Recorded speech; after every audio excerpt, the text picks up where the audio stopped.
अवधूत चिंतन श्री गुरुदेव दत्त. श्री स्वामी समर्थ. नमस्कार स्वामी भक्तांनो, आपल्या श्री स्वामी सेवक ब्लॉग चॅनलवर आपलं स्वागत आहे. सगळ्यात आधी सर्व स्वामी सेवकांना श्री स्वामी समर्थ. तर स्वामी भक्तांनो, जर आपल्या आयुष्यात अनेक समस्या किंवा अडचणी असल्यास त्या सर्व प्रकारच्या समस्येवर निवारण करण्यासाठी हा एक अत्यंत गुणकारी आणि महत्त्वाचा उपाय करावा लागणार आहे. त्यामुळे आपल्या आयुष्यातील समस्या संपून जातील व माता लक्ष्मीची असीम कृपा आपल्यावर होईल. या उपायामुळे आपल्यावर कोणत्याही व्यक्तीने तांत्रिक बाधा केल्यास किंवा कसली तरी भयंकर भीती वाटत असेल तर त्याचे निवारण होते. तर स्वामी भक्तांनो, याशिवाय ग्रहदोष, कर्जमुक्ती या समस्या दूर होतील. तसेच आपली सर्व मनोकामना म्हणजे संतती प्राप्तीची इच्छा पूर्ण होईल. याशिवाय ही वस्तू घरामध्ये ठेवल्याने घरातील भांडणतंटे बंद होऊन मानसिक शांतता मिळते. तसेच हे सर्व चमत्कारी फायदे औदुंबर वृक्षाचे आहेत. औदुंबर वृक्षामध्ये अशी एक वस्तू आहे की जी धारण केल्याने आपल्याला हे लाभ मिळते. तर स्वामी भक्तांनो, एका पौराणिक कथेनुसार एकदा हिरण्यकश्यपू राक्षसाला मारण्यासाठी भगवान श्रीहरी विष्णूंनी नरसिंहाचा अवतार घेतला होता.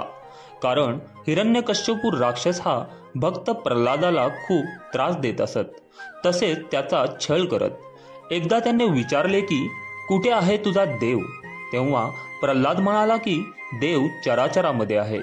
हे ऐकून हिरण्यकश्यपूने तिथे असणाऱ्या औदुंबर लाकडाच्या खांबाला पायाने लात मारली आणि त्या क्षणी तो खांब पडून नरसिंह भगवान प्रकट झाले आणि त्यांनी हिरण्यकश्यपूला राजवाड्याच्या चौकटीवर दाबून धरून त्याचे पोट फाडले.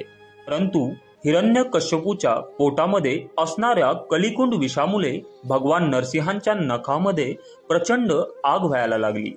त्यावेळी माता लक्ष्मीने तिथे जवळ असणाऱ्या औदुंबर वृक्षाची फळे आणून भगवान नरसिंहांना त्यावर त्यांची नखे फळामध्ये घासायला सांगितली.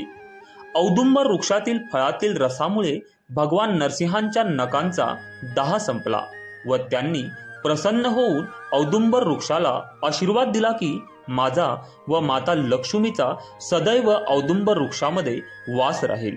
याचप्रमाणे श्री नरसिंह सरस्वती महाराज हे देखील भगवान नरसिंहांचे अवतार आहेत व त्यांनी जेव्हा अवतार कार्यामध्ये पंचगंगा कृष्णा संगमावर अमरापुरी या गावी वास्तव्य केले तेव्हा संगमावरील नदीवरच्या औदुंबर वृक्षाखाली बसून तप करायचे.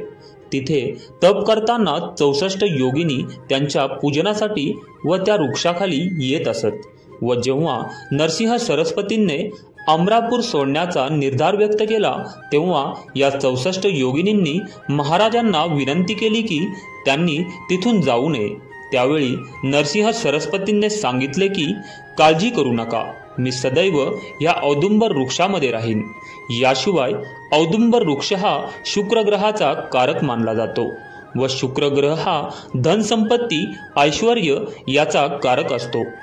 त्यामुळे ज्या व्यक्तीचा शुक्र ग्रह मजबूत असतो त्या व्यक्तीच्या जीवनामध्ये धन, ऐश्वर्य, संपत्ती याची कधीही कमतरता भासत नाही. याचबरोबर या वृक्षामध्ये नरसिंह आणि सरस्वतींचा निवास असल्यामुळे गुरु बलवान होतो व त्या व्यक्तीला कोणत्याही कामामध्ये अडचण येत नाही. तर स्वामी भक्तांनो, हा उपाय करण्यासाठी आपण शुक्रवारी किंवा रविवारी केव्हाही गुरुपुष्य योगावर करू शकता. पण हा उपाय करण्याच्या एक दिवस अगोदर औदुंबर वृक्षाजवळ जाऊन त्याला हळदीने रंगवलेले तांदूळ आणि जळ तसेच पिवळे फूल अर्पण करावे.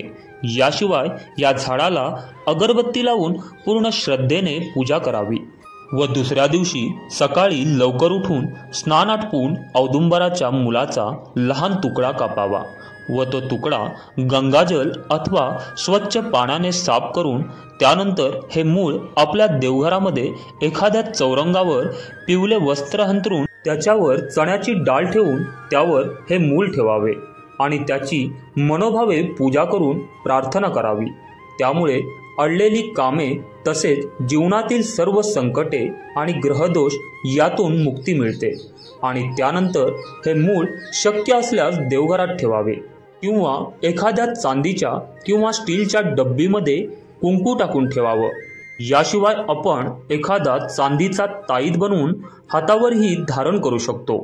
ह्या उपायामुळे आपल्या सर्व इच्छा पूर्ण होतील, धनप्राप्तीचे नवीन मार्ग तयार होऊन आपल्यावर भूतप्रेत बाधा राहणार नाही, तसेच कर्जातून मुक्तता मिळेल। तर स्वामी भक्तांनो, हा उपाय तुम्ही नक्की करून पहा। हा उपाय केल्याने तुमच्या सर्व इच्छा मनोकामना पूर्ण होतील।